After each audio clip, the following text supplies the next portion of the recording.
So in this video, we'll understand how alkalosis leads to hypocalcemia.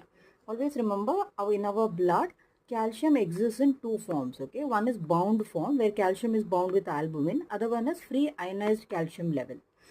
So now in alkalosis, the blood becomes more alkaline.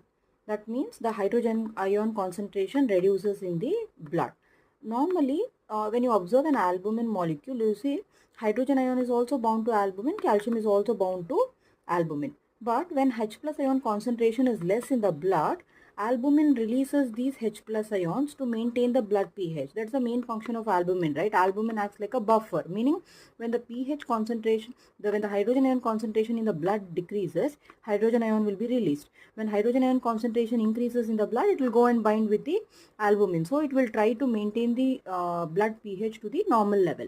So now in case of alkalosis, what has happened is the blood hydrogen ion concentration decreases. So albumin releases H plus ions. So what will happen is calcium, which was free, will go and occupy the sites there. So you can observe here the net effect is hydrogen ions are released from albumin, but calcium has gone and occupied all the places where hydrogen ions were sitting, right? So the pH has come to normal, but the total calcium level also remains normal, but ionized calcium level has decreased. The ionized calcium, whichever was free initially, now it has all gone and bound to the albumin. So always understand here, the total calcium level will remain normal, but it is the ionized calcium level which reduces. So that's why in any patient with alkalosis or acidosis patient, try to calculate not just the total calcium level, because his ionized calcium level would be reduced. And remember,